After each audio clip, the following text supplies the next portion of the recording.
કાકા બા બધાને રામ રામ. હું આવી ગયો તમારી વિશે મુકેશ પણ ખબર નહીં જેવી રીતે વાત કરીએ આજ કલેક્ટર કાર્યાલયમાં અને કે તડવી અંજ પટેલ છે તે હું યાર ધરણા પ્રદર્શન કરી અને કલેક્ટર કાર્યાલયમાં ઘેરાવ કરી નાખ્યો. જેવી રીતે તમે ઠીક મારી પૂછાડી બતાડ્યું કે જેવી રીતે મને લગાતાર ધરના પ્રદર્શન ઇહોનો ચાલી રહ્યો છે.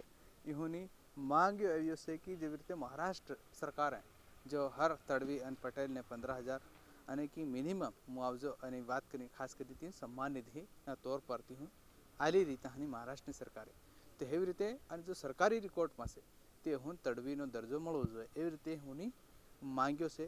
એની હારું આજ जो मंडी से झापवानी जे मंडी में भेगा थया तांती बात भाषणबाजी होनी जो भी गुडविल थाय जे बधी वातो तड़वी में मळीने बात करी अने होनो जो प्रदेश अध्यक्ष है त्यो आव्यो एनी बात तांती रेली निकाली झापा कलेक्टर कार्यालय में ने तुम वताड़ी खास हम हमने कलेक्टर कार्यालय में बुबा से तीनी हाथे त्या आखा दरना धरना प्रदर्शन पर नीचे बैठा से अने एनी हारे एम बी रीतनी वातो कह्यो कि हमो गोदड़ी गाबा आने बधु हाथे लीने आया ताकि हमारी मांगियों पूरी नहीं था, चाहे वो शिवराज सरकार होते ली या हमारे वर्तमान में मोहन सरकार से नहीं कि मध्य प्रदेश में जो मुख्यमंत्री से मोहन यादव त्यो भी हमारी मांगे पूरी करे.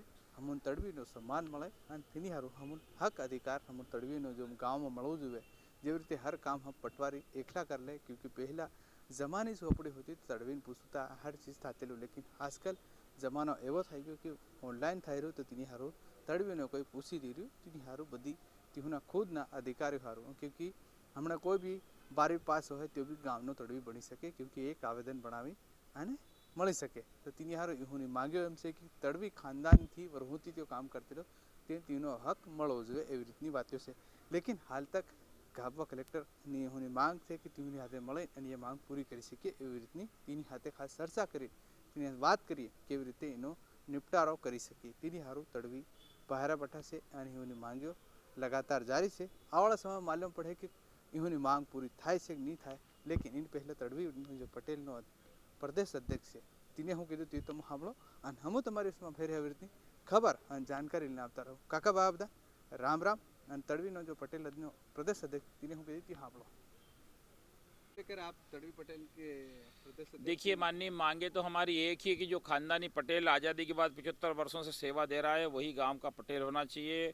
उसका अधिकार है कि वो 75 साल से निस्वार्थ सेवा दे रहा है और उस 75 साल के निस्वार्थ जनसेवक खानदानी ग्राम पटेल को महाराष्ट्र के पटेलों की तरह पे सम्मान निधि मिलना चाहिए 15,000 रुपये महीने और पटेल का पुत्र उत्तराधिकारी बने और जो पटेलों ने 75 साल तक जो सेवा दी है उसका 75 साल का कलेक्ट्रेट पर जोड़ करके उनका हिसाब होना चाहिए.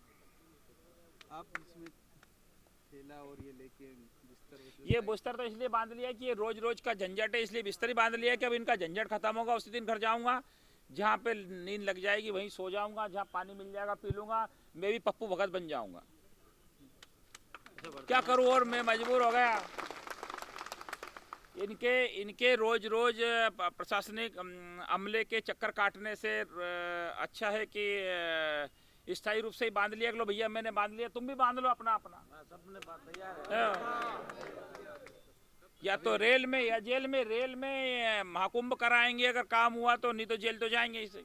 अभी वर्तमान में ये पटेल लोग सब यहाँ पर आए हैं, कहाँ कहाँ से आए हैं? ये झाबुआ, पेटलाबाद, ये यहाँ के सेलाना बांजना क्षेत्र से लगा हुआ, ये जोबट का लगा हुआ क्षेत्र, ये सभी जगह से हमारे जो पटेल हैं खानदानी पटेल, ये इनके हमारे पदाधिकारी सपोर्ट करने आए हैं. झाबुआ वालों का यहाँ पे जो 2-4 जगह हमारे खानदानी पटेलों के अलावा अन्य लोगों की नियुक्तियाँ की गई. उसके विषय में हमने मैडम से बात की, उस विषय में कुछ भी नहीं हुआ. एक दिन ज्ञापन देने गए थे माननीय तहसीलदार साहब को हमारे ये मित्र, तो इनसे कहने लगे पटेलों के बारे में क्या बोला था.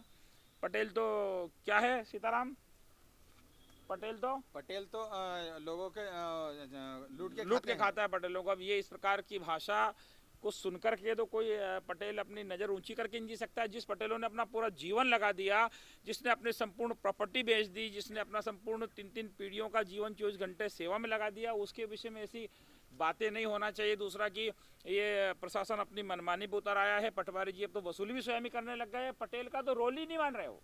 एक तरफ मोदी जी गारंटी दे रहे हैं, दूसरी तरफ उनकी गारंटी प्रशासन पूरी नहीं होने दे रहा है. आज तक इन्होंने सूची बना के नहीं दी. देखिए आप, इससे बढ़कर लोकतंत्र का क्या हनन होगा कि 10 दिसंबर 2024 को जो प्रमुख राजस्व आयुक्त ने जो पत्र जारी किया था उस पत्र के विषय में आज तक कार्रवाई नहीं हुई। इससे बड़ा लोकतंत्र में और क्या हो सकता है। इसलिए मैं कहता हूँ भारत का संविधान लेके चल रहा हूँ। यहाँ बड़े बड़े महापुरुष हैं जिन्होंने भारत के संविधान की रक्षा के लिए कार्य किया, भारत के एकता अखंडता काम किया कि यहाँ पर जो झाबुआ जिले से लेकर के जहाँ भी पटेलों के साथ जो अन्याय हो रहा है इस लोकतंत्र में किसी के साथ नहीं हो रहा है। इसलिए पटेलों ने निर्णय लिया है कि बहुत सह लिया अब न सहेंगे, अपना हक लेके रहेंगे।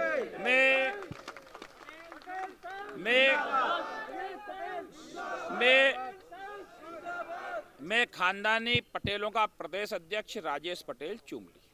अभी ज्ञापन नहीं दे रहे हैं, क्या है वजह? ज्ञापन दे देकर तो थक गए ना। ज्ञापन के कागज के टुकड़े तो मैंने इतने ट्रक भर भर के दे दिए, शासन प्रशासन को सुनने को तैयार नहीं। मंशा सही नहीं है ना। जब मंशा सही नहीं होगी तो आप कुछ भी कर लो। बीमारी ला इलाज है ना। किसकी मांग कर रहे हैं? अब ये लोग लाए मुझे पकड़ करके कि तुम भी हमारे साथ वहीं रुको, जब तक हमारा काम नहीं हो तुम्हें झाबुआ नहीं जाने देंगे। क्या मुख्य मांगे हैं? ये खानदानी ग्राम पटेल की सूचीबद्ध करके शासकीय रिकॉर्ड में दर्ज करें और उनको महाराष्ट्र के ग्राम पटेलों की तरह सम्मान निधि दे 15,000 रुपये में। ये हमारी मुख्य मांग। मांगे पूरी नहीं होगी क्या करोगे? जब तक ये झोला ये जब हमने टांगा है बिस्तर, ये तब तक पटकेंगे ही नहीं। चाहे घर जाना ही नहीं पड़े, चाहे भूख प्यास काटनी पड़े, आंदोलन की राह पकड़ ली है आज से और इसी राह पर चलेंगे। और फरवरी के अंत तक हम सरकार के सामने ऐसी परिस्थितियां पैदा करेंगे कि हमारी मांग को सरकार को मानना ही पड़ेगा। ये है और मैं इनके वचन से बंधा हुआ हूं। मैंने इनको वचन दिया था कि सबके साथ न्याय हो रहा है, आपके साथ भी होगा और उस वचन से बंध करके मुझे जेल जाना पड़े, प्रशासन के पुलिस के डंडे खाने पड़े, मैं सब करूंगा। लेकिन इनका साथ छोड़कर ना झाबुआ से जाऊंगा ना मध्य प्रदेश से जाऊंगा जब तक इनके साथ इंसाफ नहीं होगा। देखिए दोगली नीति सरकार की। कोटवार साहब को इंसाफ हो गया, गांव के अंदर सबको कुछ मिल गया, लेकिन आज तक पटेलों के विषय में इन्होंने एक भी कार्य नहीं किया। यहाँ तक कि नीचे से लेकर ऊपर तक किसी की भी मंशा पटेलों के प्रति सही नहीं है।